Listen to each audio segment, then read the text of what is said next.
Osiris.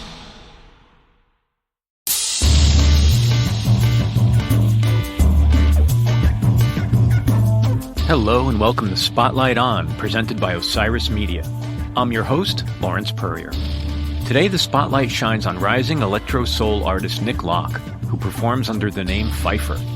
A songwriter and producer, Phyphr combines his own live guitar playing with electronic elements to create a unique, vibrant twist on electronic funk, soul, and blues. We had a great time connecting, and I think that comes across in this recording.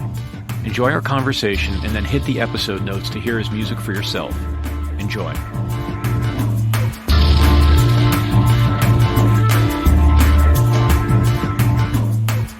How you doing today? Oh, it's been a great day so far. You know, I worked on music for a little while. Always a great way to start the day. Got a little coffee in my system, so, you know. That's always good too.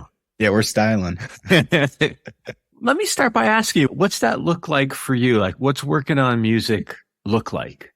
It depends on the stage that I am at with whatever project I'm working on. It varies, to be honest. Like, my favorite thing to be doing would be like writing music. It reaches a point where the music's written and then it's time to technically produce it and pay more attention to like details and less of the creative aspect and more of the science behind it. That's always, you know, sometimes a challenge and requires sometimes looking up videos on how to do certain things or get better at certain things. You're always trying to push for the best sound that you can get in that stage. And then, you know, on the flip side, it's like sometimes I have a set coming up I have to play this weekend and it's, how's this set going to start? What is my intro going to be? What remixes am I going to include? What order am I going to play the songs in, and leveling out the guitar and all of that. So it just depends. Today was more of a day of me like mixing down and mastering a remix I'm working on. So more of that technical approach. What do you compose on? I'm an Ableton guy. Yeah, I love working in Ableton. I've been in it since probably, I was messing around with it even back in high school. So I just love Ableton.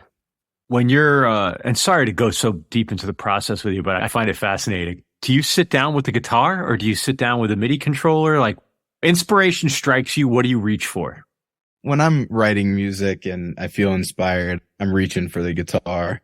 I'll come up with ideas on the guitar, even if they eventually become MIDI information, or say I write a melody on the guitar, I might change that to horns later. But I like to write on the guitar. That's my favorite. And I feel like it unlocks like melodies that I just wouldn't be able to get to on a piano on my own. I know the theory of the piano. I wouldn't say I'm a pianist by any means. Is the guitar what you were trained on? Was that your first instrument? Yeah, it was always my favorite. Like, my mom was always saying, if you want guitar lessons, you have to take piano lessons for a year. I started on the piano and that was really helpful. I'm glad I did. But then once I got a guitar, it was like no looking back. And then I got into like jazz music when I was in college. I was going to school for jazz guitar. And with that came a lot of piano classes and training and that kind of thing. The piano is so helpful for understanding how music works.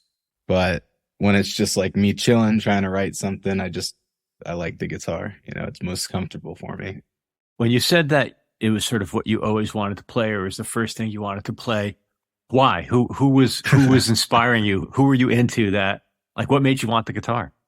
My dad, when he was growing up and he was a kid, he always wanted a guitar and asked for an electric guitar every year for Christmas. And his parents, like my grandparents, they never actually got him one. He always told me that he wanted, as soon as I was of age, to maybe appreciate that kind of thing, to at least get me one and just see what I would do with it. But he wanted me to have that option. One year for Christmas, when I believe I was 6 or 7, but yeah, it was just a guitar that I didn't ask for under the tree. And he said, me and him were going to learn together. So it started off as a father-son like project. And that really made it probably extra special for me. It's pretty hard for me to like think about the origins of playing guitar without thanking my dad. He worked on it with me and took lessons with me for the first few years. And then I passed him up, I think. I remember riding in his truck, hanging out when I was a little kid, and he'd be playing cassette tapes, Def Leppard, Savatage, Metallica, all the like classics, Eric Clapton, everything that I, still consider like some of my biggest inspirations. And I always just thought it was so cool. Like you'd hear like Jimi Hendrix ripping a solo, Eric Clapton, like just everybody's style is a fingerprint. I always just thought it was so interesting that all these people are picking up guitars around the world, but sounding so different with them. I think that's a lot of the origin of why I really just love it, It's really incredible how maybe a guitarist you're familiar with or whose music they could pick up almost any brand of guitar or even like an acoustic versus an electric. And like, I've asked other guitarists that I've talked with over the years, like, where does your tone live? To a person, they always say, well, it's somewhere it's not in the equipment. Their tone is not in the equipment. That's right. It's very interesting. And I've had a fair share of guitars and a fair share of amps. Even now, like I really don't use amps at all. I use all modeled amps inside the computer and effects from Ableton and Guitar Rig 6 and that kind of thing. But the true like tone that I think I'm getting is from the pickups and from the actual guitar itself. I have this one-of-one like Telecaster. It was originally a kit guitar and it was built by a guy who worked at Mojo Tone Pickups where I'm from in Wilmington, North Carolina. I just moved away from there actually last year, but he built the pickups himself and built the whole guitar himself. And then for whatever reason, just wanted to trade for the exact amp that I had. I met up with him and we made an exact trade. I just gave him an amp. He gave me the guitar, but I've never heard a tone quite like it. So I feel like I'm finally starting to get my own fingerprint when it comes to, how I sound. I was really curious about that, whether you were going through an amp or whether you were going right into the box. I couldn't entirely tell from some of the performance footage I saw. It also makes me curious, in your productions, is the guitar the only live instrument that you generally record, or either in your own music, or do you work with other musicians who use live instruments? It kind of depends on the song. I usually record guitar. I have some songs where I don't even touch the guitar and it's just not part of it as well. I'd say my favorite thing to do in the studio is record my own voice. And I do that a lot. I do that a lot throughout my discography. I've always just kind of been fascinated by that as well. I remember when I was a kid, I used to watch this show, The Fairly Odd Parents. You might have heard of it. And there was this one episode where Timmy Turner, he was a radio DJ for the episode. And in the studio, he had this like magic microphone and it would make his voice all deep and smooth. And he was like, I'm Double T in the morning. And instead of his high pitched like Timmy Turner voice. And I remember always thinking like, man, that would be so cool to have that microphone. And now in the studio, like I really have it. It's like this Phyphr persona, this voice that I've created for my brand is this deep, smooth, soulful persona. If I were to just hit the mic on my own with my own voice, I might feel vulnerable or insecure, but through a pitch shifted microphone and processing, I found this character where I can feel comfortable saying anything and really expressing myself without that level of vulnerability. So I love recording vocals and not just mine, other people's as well. And yeah, I work with a fair amount of musicians. Like on this album, Catalyst, I have a really cool collab on there with this female singer. Her name's Kanika Moore from Doom Flamingo. She's this incredible vocalist. And then on that same track is my good friend Jason Leach, who is just an amazing like synth player, piano player, multi-instrumentalist kind of guy. It's really cool when you have real instruments other than just what you can play. And I guess learning how to process other people's sounds and instruments and voices is a challenge, but that's really where you start to grow as a producer. And that's where you start to really be more well-rounded, I think. Like for the longest time, I wouldn't have known what to do with higher pitched vocals than my own, but just by inviting people into the studio and through collaboration, you get your feet wet a little bit. For the entire time that you've been a vocalist or have been recording your vocals, did you ever used to just use your natural singing voice, or have you always processed? I love playing like acoustic guitar Mm-hmm. and singing. I've always been into recording that kind of stuff too. And I probably have maybe 3 tracks where my voice is a lot less processed, but somewhere along the way, it just fit the project. And not to say that I do it every time. I wouldn't say I've put myself in a box either where like it has to be there. Cause like I produce a fair amount of music that has a licensed vocal track from like a record that I found digging. Like sometimes when I go through the hip hop singles bin at a record store, it'll have a acapella B-side. Yeah. And you can license that kind of thing and use it. And sometimes you find a sample that you really like, play with it and really manipulate it into something special. So I do a little bit of that too. But I feel like the heavily processed, like deeper, smooth voice has just kind of become, I guess, my signature vocal sound. Yeah. Who's the guest on the show today? Is it Nick or Phyphr? It's always an interesting question, you know, and to be honest, I think it's important to separate the two because I would think, like, as Nick, I am actually kind of introverted and I keep to myself sometimes. And when I go and I have lots of social interactions and play shows, I need that time to recharge afterwards. But when I'm Phyphr, I come out of that shell. I'm always nervous to get on stage, being Nick, side stage, just like freaking out. It's time to go on. And then I get up there and press play on the first track and start playing some guitar, realize everything sounds good and everybody's having fun. And somewhere in there, I just snap into it. Get into this flow state. So it really is different. I don't know. It seems oddly healthy. It actually seems oddly healthy. Like it's a good like protection mechanism. Yeah, hopefully I don't end up with like split personality disorder or something. I don't know. I think of it more as it's your doom mask. It's like, Exactly. But I've always been interested in the fact that through music and stepping outside of your comfort zone, even like things like processing your voice, there's all these ways that you can express yourself, even if you are an introverted person or whatever. It's like, it doesn't have to hold you back. You can use it as an advantage. Yeah. I know you mentioned earlier, and I read about you that you're from the East Coast, from North Carolina. You're in Colorado now. Is there a scene or a sound out there that attracted you, or was it like, what's that about? For the type of music I make, which I would describe as electronic funk and soul, blues kind of thing, putting a new age twist on an old sound that's a classic. I would say like Denver, Colorado is sort of the mecca for this scene and this sound. There's a lot going on out here.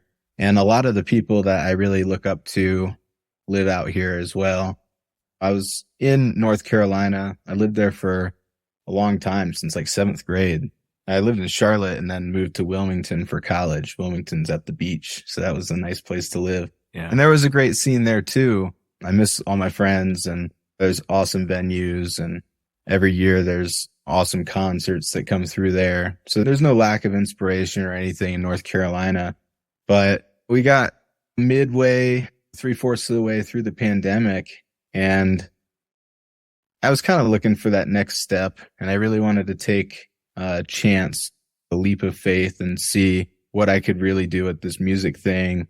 And I wanted to move to a market that was really a true, like, central market where everything is just happening all the time. And any night of the week, you can go see artists playing and find that inspiration with murals everywhere. And Denver's just got such a music and art scene. So yeah, I was just a guy with a dream, and I moved across the country to chase that dream. I talk about it a lot in this album, but it was an adventure. I would say also, I was working with a manager. I still am. He's my manager. His name's Calhoun. He's awesome. I love working with him. But me and him started working together probably 4 or 5 years ago, and we shared the similar goal. I really wanted to eventually sign and work with Mammoth Music Group, who's headquartered out here. And he really wanted to go to work as a manager for Mammoth Music Group. We just both really looked up to Phil Salvaggio, who runs it, and Jason Zabo and everybody who works there, and also the artists that they represent, like Pretty Lights and Manic Focus and Maddie O'Neill, So Down. Those are some of my biggest inspirations. We both moved out here together and moved into the same house together. Living with your manager, it's like we've been able to get a lot done, really put our heads together and have this like creative space. So I would say that like our journey to like fast forward to now, it's like we both are there. I'm signed with Mammoth and he's working at Mammoth, and we got our wish, and now it's time to take it up a notch once again. It's been an interesting ride. I feel like it's very rare that an artist gets to grow with their original manager and their original manager becomes like their best friend. And I think it's also rare that a manager would be able to grow with their original client. I was Calhoun's first client, so we've really done the whole thing as organic as possible. And I feel like after meeting like all my heroes and like all the people that run the companies that I work with, all the people I looked up to, I am so happy that they're also real and have become like such good friends. And I feel like it's a really good family fit. Denver has such a close-knit community, and it really is like a big family out here. So I'm happy to be part of it. And I feel like I'm in the limelight that is this genre, and we're all working together to grow it and push the boundaries and make this community as awesome as possible. That's incredible. Tell me a little bit about the album. So if I'm correct, there's 4 tracks out so far. Is that right? Yeah. 4 singles, and then the rest of it coming this Friday. And it's called Catalyst. It's my first full-length LP, my real debut album. I've released EPs before, and I released something close to an album when I first started, but I wouldn't say that's the sound that I was really going for yet. It was so experimental and early, and I didn't know what I was doing in the studio. So this is my first real run at releasing music that in a full work like this that I'm really proud of and excited to share with everybody. So something that struck me is that the 4 tracks taken together, it's a pretty diverse sound, right? Like you get a little bit of everything. You get some of the, quite honestly, I thought I heard some Eddie Hazel floating around in there. Definitely heard some Funkadelic in one of the tracks. Oh yeah. And then just some more like a little bit more straight ahead, like of the now electronic stuff. Yeah. Like what's the Phyphr concept? What's it all add up to? I'm just starting to scratch the surface of the Phyphr concept. I didn't really know what was going to come from setting out to write an album. I didn't know how it was going to turn out or really what I wanted it to sound like. I really knew more like what I wanted to say, my message, and really honestly, my vision and mission statement for this whole Phyphr project is not really about me at all. I just want more people to pick up whatever their guitar is for them and play it for the world. Doesn't have to be music, doesn't have to be art, but I want more people doing what they're passionate about. And I want more people to feel like they can dream of a life and go out and make it real. And I want people to know that they can imagine reality for themselves and not just get stuck in these like money cycles. I want everybody to really follow their dreams and not just take the easy way out. And I think a world full of people who are following their dreams would look vastly different than the world that we're living in right now. So that's sort of the message. Every song on the album is sort of in a way about chasing my dream or telling people that they can chase their own dream. And the final track on my album is called Reaction. And the very beginning in the intro, I like pitch my voice down like way deeper than usual. It's like this philosophical voice speaking to you from like another realm or something. It says, you have the power to live the life you dream, to feel love in your heart, find wisdom in your soul, together change the world.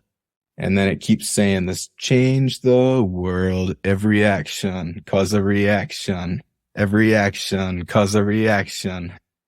I just am enamored with this idea that like, wow, I basically went to a music festival in 2017. It was Halloween to be exact. It was my first ever festival I ever attended. And I saw like FKJ, and I saw Manic Focus live band, and I saw Grizz for the first time. And I was so mind blown that I had to start making music, and I felt like I could do it, and I felt empowered. If somebody leaves my show feeling that way, then my job's done.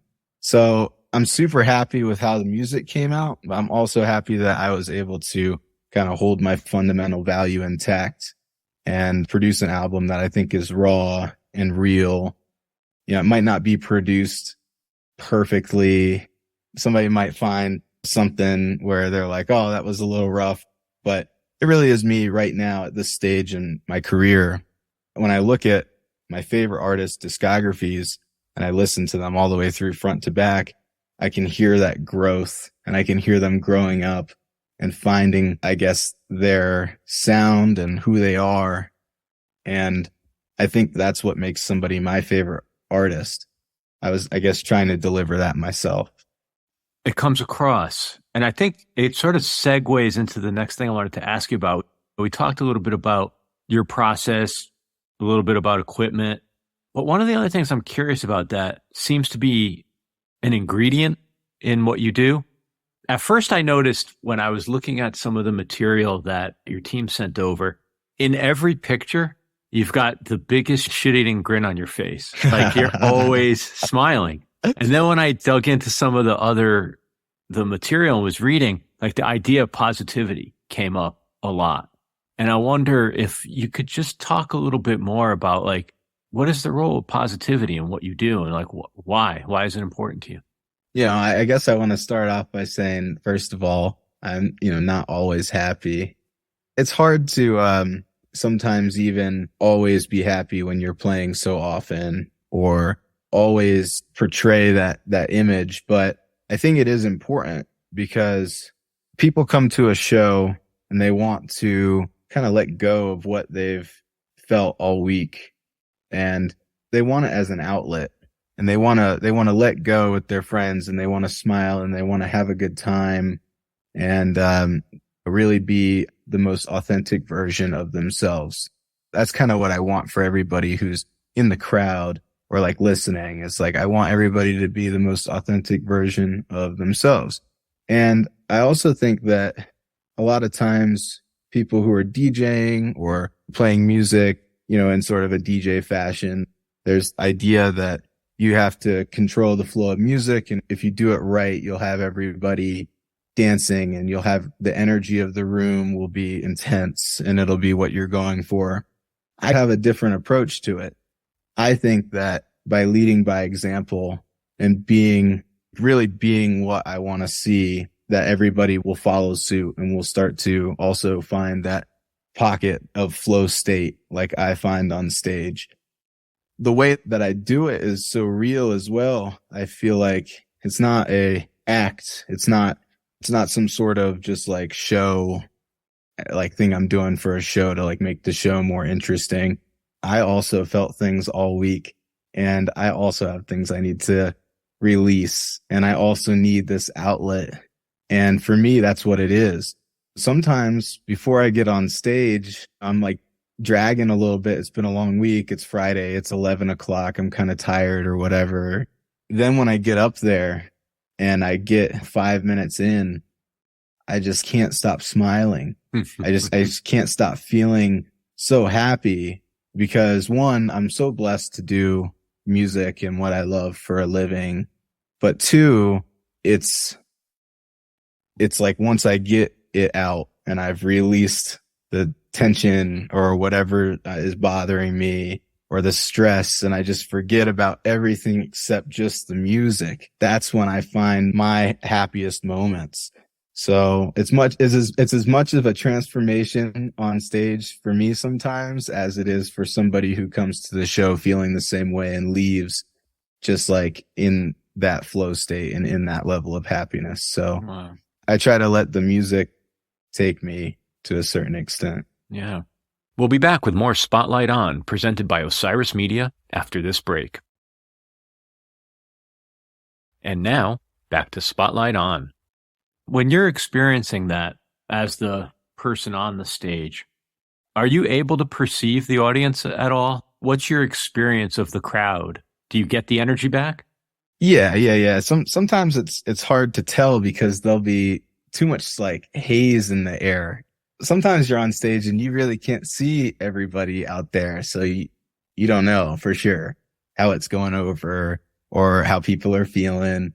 And then some nights you have different crowds. Sometimes, people are really just dancing and you can tell. Other times people are not so active or whatever, but it's important to realize though that your goal on stage is not to just like magically snap your fingers and have this like superpower that like everybody in the audience is having a good time and having fun.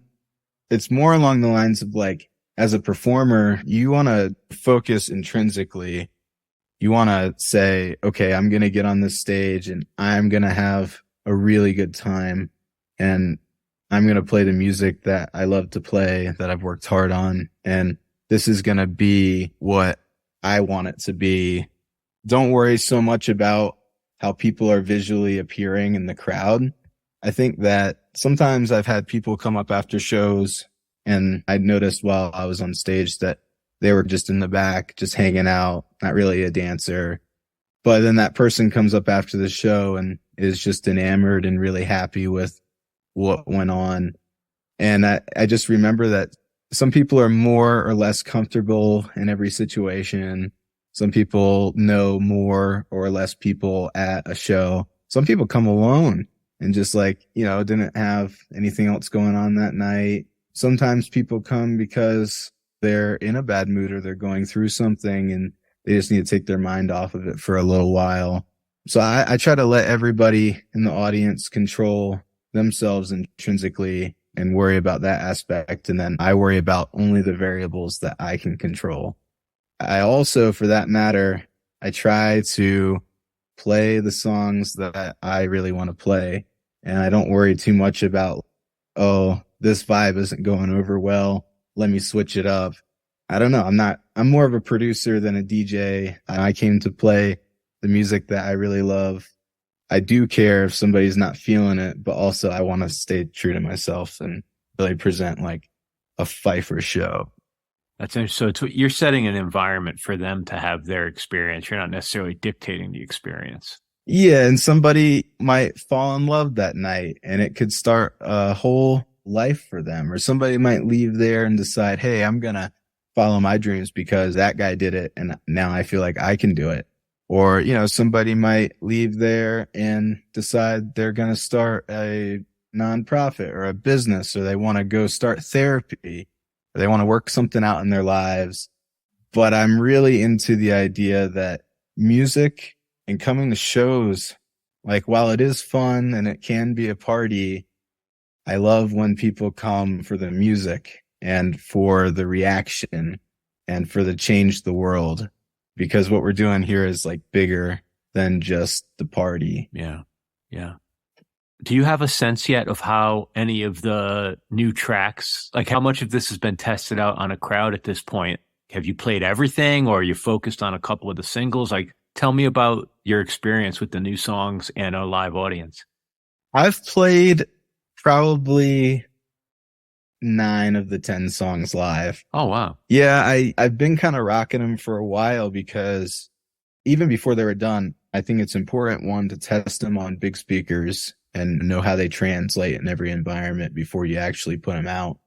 But 2, I make a performance track of every master that I'm going to release, and it has no guitar in it. It has holes for things like solos or like other instrumentation to happen. So I think it's important to try those out as well and see how the guitar sits with everything. Or if I'm going to have somebody perform live with me, like my buddy Captain, who's on my song 7 Days, see how his synthesizer fits into the mix and start to just tweak it for perfection. That being said, I also think that it's cool when people are dropping unreleased songs that you could only get live. It makes people really understand that by coming to the shows, they are an insider. And I think that's important. Somebody, when they come to a show, I don't want them to just hear the same things that they could get on Spotify and listen to. I want to show up with surprises and really catch someone by surprise and knock them off their feet and push the boundaries. And so I'm always coming up with not only just using songs on my album or like songs that aren't released, but coming up with remixes, sometimes even the night before, and just always trying to keep it fresh and switch up the set. I just think that's cool. Yeah. And then as far as the album goes, I've dropped most of the tracks. There's one track I haven't dropped yet because it's a little more of a streaming song maybe. But if I had the people who collabed on it live, it would go off live. But I kind of want to like debut it with them. It's called Where You Are, and it's with Kanika Moore and Jason Leach. And I really want to eventually perform it live with them for the first time. I'm kind of saving that one as a special one. I just think that they would do such a good job. And I know that there's a couple of festivals coming up that we're all going to be at the same place at the same time. So you never know what could happen. Hey, go get that plug in. Yeah, exactly. Exactly. How self-contained are you in terms of your production? Like, is the record all self-produced, or do you find that, or to say it slightly different, do you ever find that you need a little bit of outsider to help you like get back on track or get perspective, or like, are you the visionary and you just go do it? The album is definitely self-produced and also self-mastered. I keep everything in-house. I do understand that I might be able to arrive at a more commercialized and polished sounding outcome by using engineers and people who are just more experienced than I am.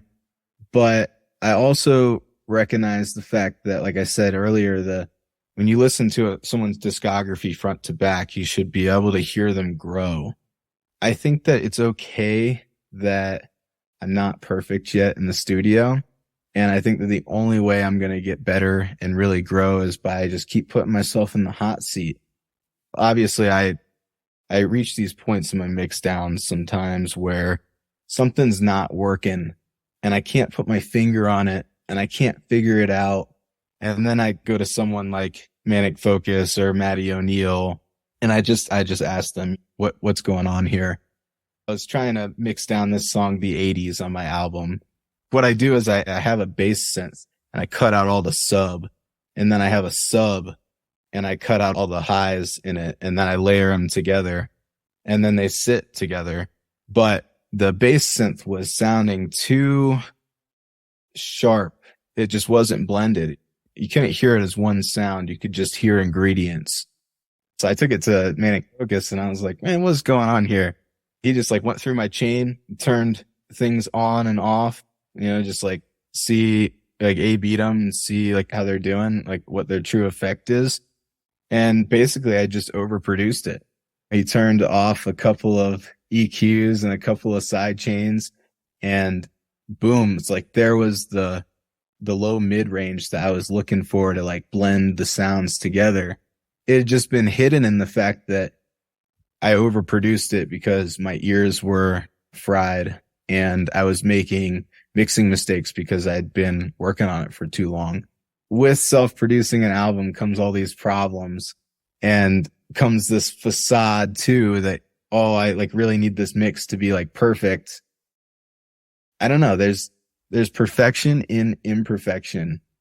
I think that we are at a point in electronic music where it doesn't all have to be this like commercialized sound. I think that people are refreshed by a raw sound right now. For sure. By delivering raw music that's well done and also having real lyrics that mean real things for me and everybody listening. I'm able to kind of take the eyes a little bit off of, is this mix perfect? And put the emphasis more on the fact that, wow, this is like a cool artistic vision. And then, I have friends to help me when I get confused, and I can ask advice. And over time, everything's going to keep sounding more and more polished. And yeah, I try to keep it self-contained, but not to say I won't ask for help.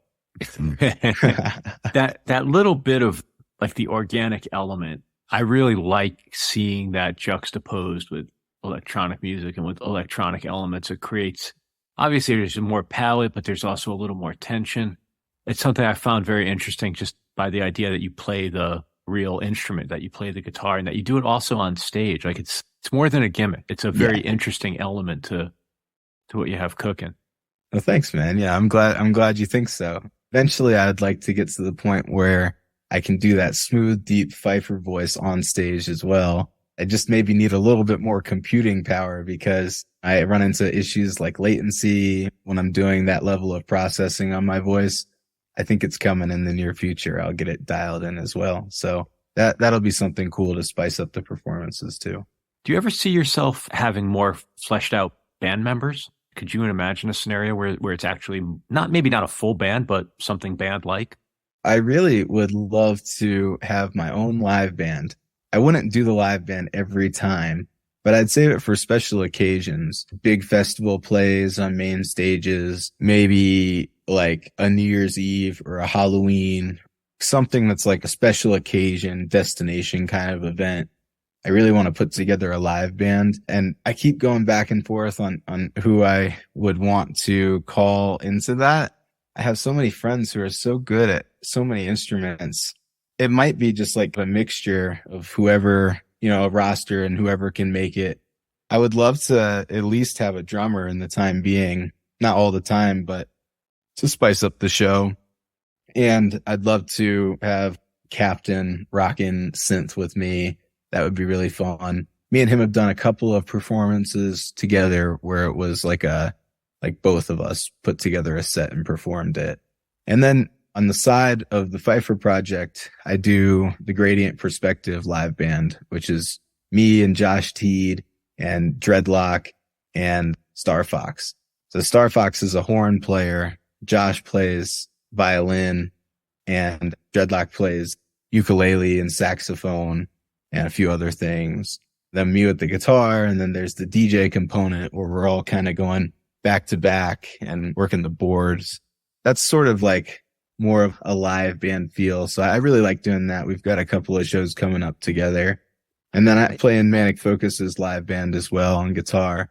So I've really been starting to get my feet wet with on stage collaboration and not just doing my own thing.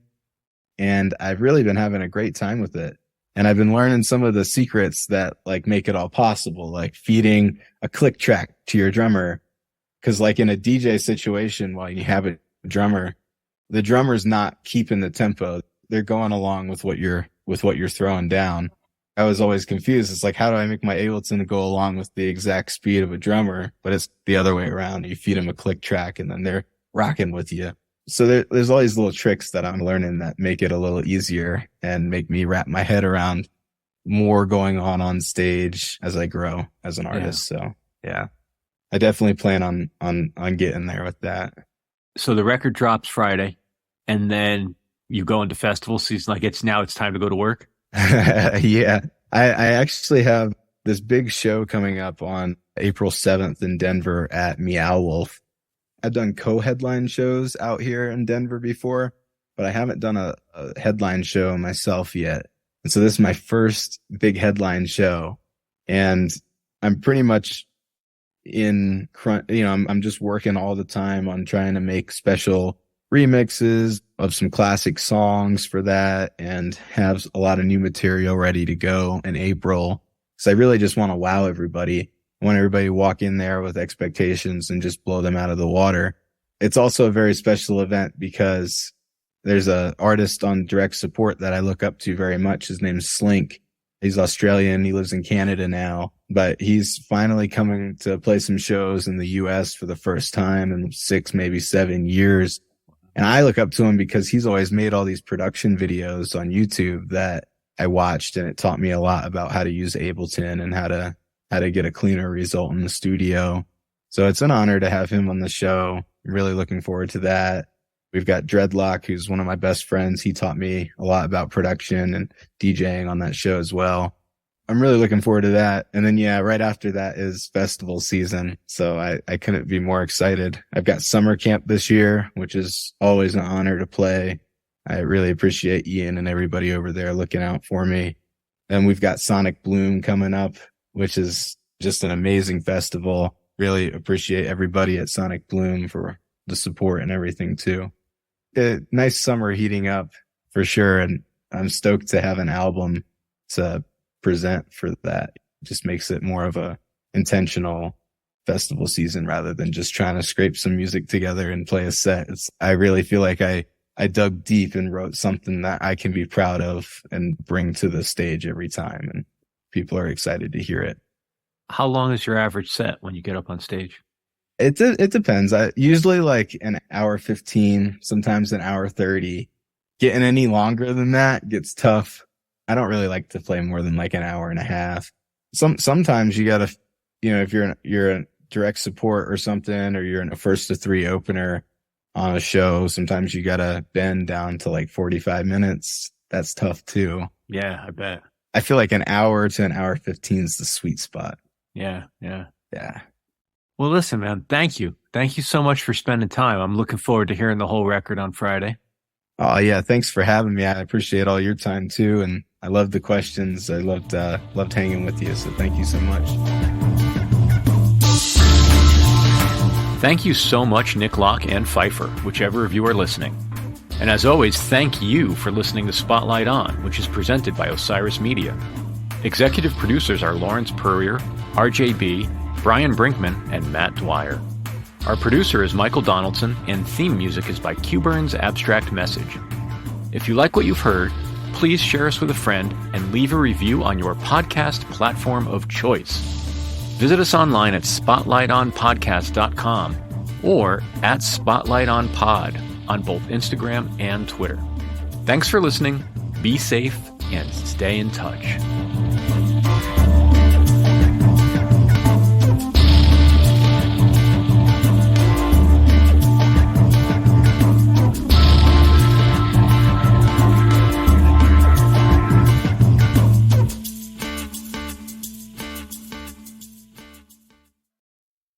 Osiris.